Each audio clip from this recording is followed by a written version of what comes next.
what is the fundamental physiology when it comes to fat loss? The fundamental physiology of getting leaner is a question of sort of what is your body fat there to do? And your body fat there is there to do a few things for you. It lubricates your joints, it provides some of the architecture to your cell surfaces, etc. But adipose tissue is a subcategory of all of your body fat. And it's designed a little bit to protect internal organs and some other things like that. But it's mostly designed as an energy reservoir because in our evolved ancestral timeline, everything up until modernity, food availability was predictably intermittent, which means you had some food today, maybe a lot of food. Maybe the tribe killed a mammoth or something.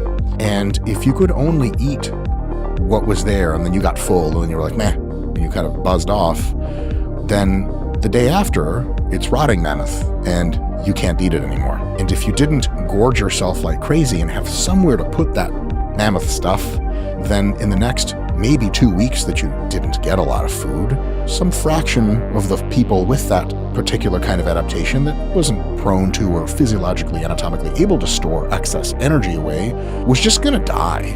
And their ancestors would not have and did not reproduce, which is why all extant humans today have the ability to store adipose tissue as a reservoir for calories, energy that we can use for later because of that predictable intermittency of calorie availability.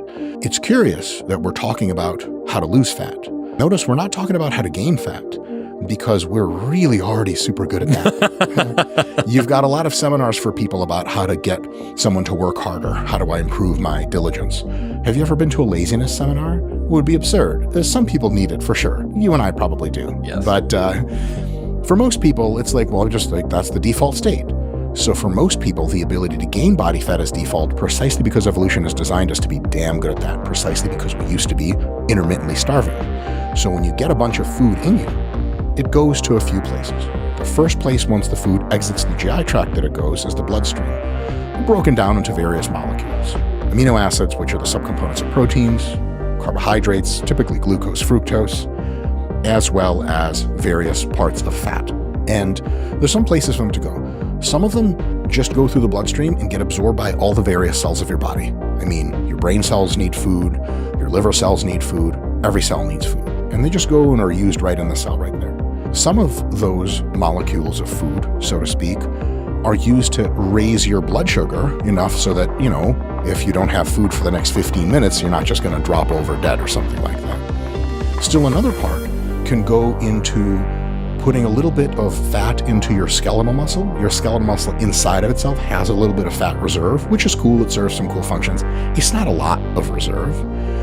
And still another part, and there's a couple of parts I'm sort of skipping for conciseness to a little bit, is mostly carbohydrate gets loaded as what's called glycogen. And that's just a lot of carbohydrate and it's stored in your liver and a lot goes to your skeletal muscles, which is why when you mega cram in a bunch of carbs, the next day you kind of look beefier and you're like, what the hell is going on? Because that glycogen brings in another roughly 3 grams of water for every gram of carbohydrate you bring in. So it really gets you going. But that's all measured in the hundreds to several thousands of calories that you can put away into your body.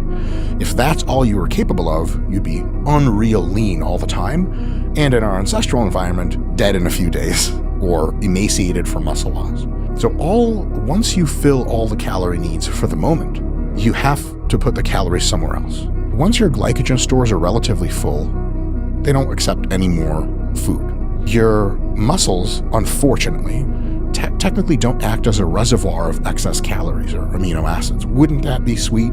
You just eat a ton of Thanksgiving dinner and you just wake up with that much more jack. Where it goes, for the most part, in that excess number of calories eaten that isn't attending to your, let's say, daily needs, is it goes to your adipose tissue, your subcutaneous and intra-abdominal layers and layers of body fat. Now, this tissue is specifically designed to do mostly one thing, which is take any kind of calorie, transform it, and it gets transformed in various places, including in the fat cells themselves, into very easy to store fats.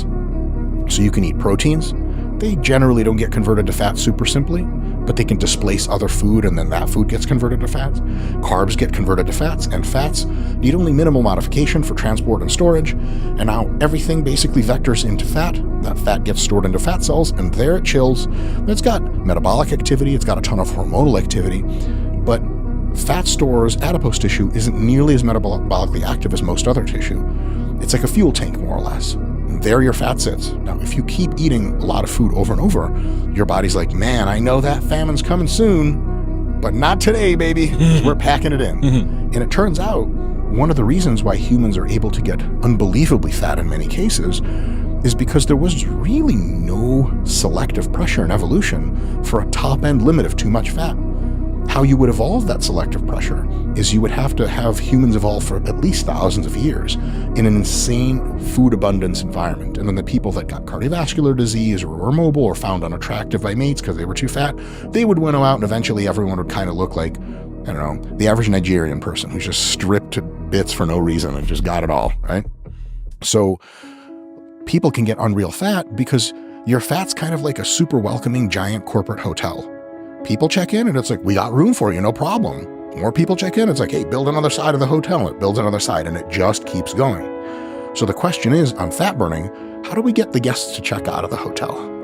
And there's really only one way to do it, and that is stop sending guests in or send in less. Because if you have a situation where you're eating a certain amount of food and it's fulfilling only your daily needs, what we call maintenance calories, your body fat doesn't get re-upped, and then it just stays the same. It can't possibly grow because there's no food being shuttled for it to grow. If you eat less than maintenance, let's say 250 calories, less than all of your body processes need to keep you doing whatever you're doing, that 250 calories is going to have to come from somewhere. And your body's like, hey, listen, no problem.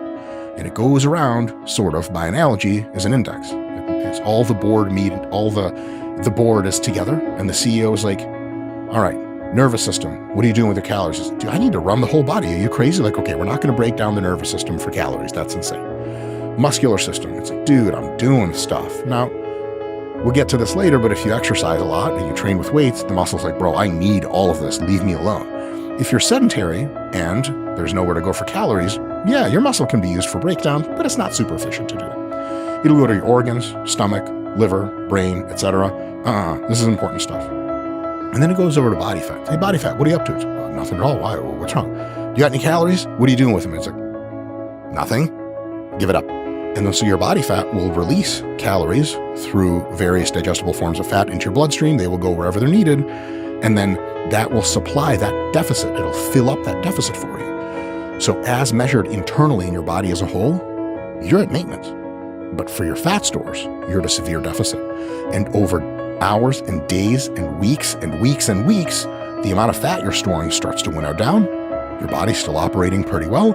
And that's fundamentally how you lose body fat, by creating a calorie deficit.